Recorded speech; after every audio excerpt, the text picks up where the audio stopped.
Hi viewers, Grandmaster Simon Williams here, bringing you your puzzle of the day.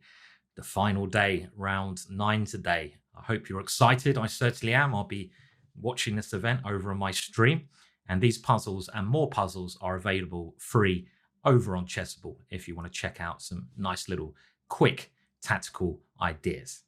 Now, the one I'm going to show you here, and I don't know how Wesley's doing as I film these in advance, but it's Wesley So, who's been very dominant on this Champions Tour so far. His opponent is the legendary, the GOAT, Garry Kasparov. There's no other way you can describe Garry. And this is played in a blitz game in St. Louis in 2016 when Garry came back to chess. Now, Wesley has been playing phenomenally well, and this is an example of how to dominate using pins and bishops. Not pins and needles, that's something else. Pins and bishops. Wesley So, now a resident over in America and one of the leading players, obviously, in the world. So can you see the move? And this really involves you thinking not just one individual move, but try to see how your opponent's going to defend, what you're going to do next, the follow-up. So have a good think about this position. You're white here. What is the continuation that you should play? And remember, forcing moves are good, right? I'll bring you the solution later on in this show. But for now, back to the lovely people in the studio, and I'm sure they're going to bring you lots of exciting moves for the rest of the show. Hello, Chessable viewers. Well, the move is Rook takes C6. And this is certainly a position where you should be looking for a tactical win with your pieces so well structured. The rook on the open file, this bishop, this queen, the other bishop is going to be key as well. Garry had to take this one, and now we come in with the check. Quite easy moves to see. Now we're threatening to take the knight, so there's only one move, and the next move is really the key move, and that move is bishop c5. I feel this is the hardest move to find, but we're trying to get rid of the base piece that's really gluing black's position together, the knight on c7. If we can get rid of that piece, the bishops dominate, black can't castle here, and there's nothing that Garry can do to really stop this in the position. He tried rook c8, but now just bishop takes c7, and, well, Garry has to resign because there's too many threats on the light squares.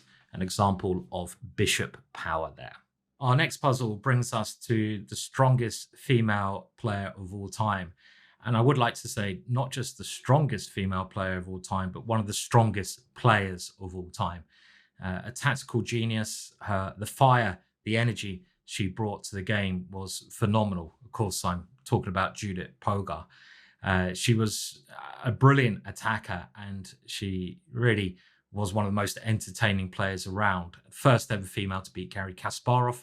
And this next game is one of the famous encounters that she had. It started off as a French defense, and she's built up a good attack but sacrificed a piece. Judith loved sacrificing and did it extremely well. And in this position, it's finding the right continuation.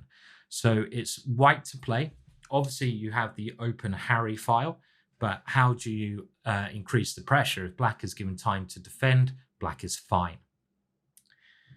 Well, you play rook h7 check, and this is a brilliant move which Judith, of course, found. And the point of this move is the rook has to be captured, otherwise we're doubling up and mating. And now the queen can come to h2. And this stops black ever playing the important defensive move rook to h8. For example, if the king goes back to g7, the difference now is we can go queen h6 and simply rook h1, and checkmate is inevitable in this situation. So the king had to go to g8, and now after rook to h1, black has no good way to defend. Black tried taking on g5 with check, but white simply took this one and then played f4, and there's two devastating threats, checkmate and the queen. Therefore, black had to give up the queen. But after some exchanges, it's clear that white has a winning position here with the extra queen. Still some work to be done, but the tactic has done the job. So very nice play from Judith. One of the most important world champions and chess players ever was Alexander Alekhine. He, in my eyes, revolutionized chess, but in this case, he's on the receiving end of an attack from another world champion, and that is Max Uhl. Max Uhl of the Netherlands. Max Uhl became world champion in this match in 1935 by defeating Alekhine. Max was known for his aggressive attacking style, and he really did like using the initiative. And this was a key game from that World Championship match in 1935. What little sequence of moves did Max now play on the board to give him a very, very good position? And have a think now. Well, he started with knight takes f5, which may be reasonably obvious, but in order to have the right answer to this puzzle, you need to see further ahead. Now, obviously, Alekhine's idea is to take on c3, which seems like it wins a piece. But now we have knight d6. The queen attacks the knight. The knight now grabs the third pawn. And in order really to have solved this puzzle, I think you needed to have seen the next move here. If you hadn't got this far or seen the next move in your calculations, then I'm afraid I wouldn't say you solved this puzzle. Sorry.